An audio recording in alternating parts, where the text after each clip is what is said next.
Hello everyone, welcome to another Wednesday, making it through the week. I hope you're doing great this week. I'm back here in Lincoln, Nebraska after being gone last week to speak at a conference, and it's good to be back. A lot of weird travels, a lot of delays, but after a long journey we finally made it, and here we are coming into the middle of August, and school started for a lot of students, and so summer's kind of ending, which always makes me a little sad, but the weather's still great, so we've got to enjoy each and every day.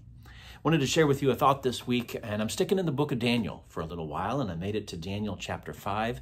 Fascinating story here about the fall of Babylon.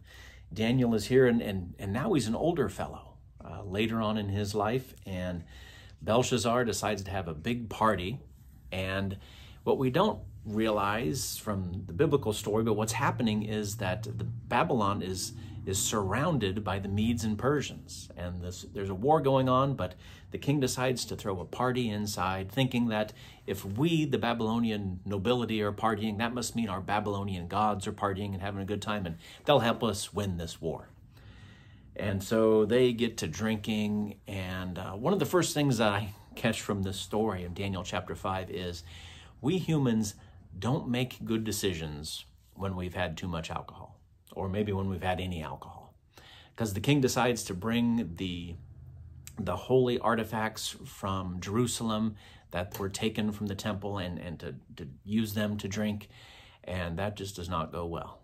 Eventually there's a handwriting on the wall that says this is the end of Babylon.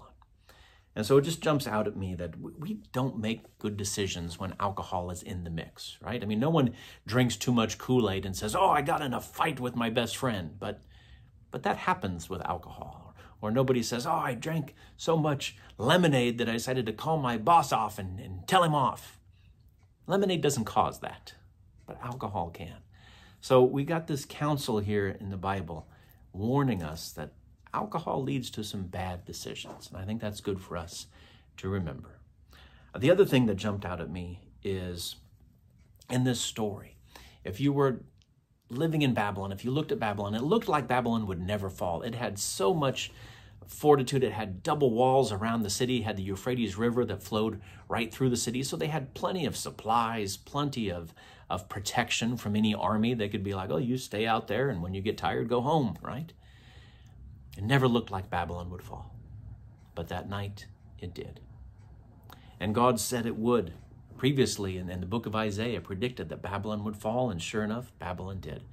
And then in the end of the Bible, in Revelation, it talks about another Babylon that would fall. At the end of time, Revelation talks about the fall of Babylon, drawing upon things from Daniel to describe at the end of time, end time powers that are against God, that are confused about things, that they're going to fall. And so at the end of time, it may look like spiritual Babylon and those forces against God and his people, it may look like they're not going to fall. It may look like they're too strong, but God's word is sure. It said that the original Babylon, literal Babylon back in the day would fall, and it did. And God's word says that at the end of time, spiritual Babylon will fall. It may not look like it's going to, but the Bible will stand the test of time always, and its predictions will come true. And so, friends, we can have courage that even at the end, when things are looking at its worst, God's word will come true, and Babylon will fall, and God will be victorious. So, friends, I hope you have a great rest of your week. I hope that you enjoy these summer days and the beautiful weather while we have them, and I hope you'll remember to pray for our teachers, our administrators, principals, and our students who are heading back to school or already are back in school. And I hope you'll join us this coming week as we have another sermon series. We're going to make it to, I believe we are on to Acts 28 this week. So I hope you'll come and join us for that. Bible study time is at 9:30. Our worship time is at 11. You can meet us here in person in Lincoln, Nebraska at Piedmont Park, or join us online on YouTube and Facebook. Everyone take care, and let's take care of everyone.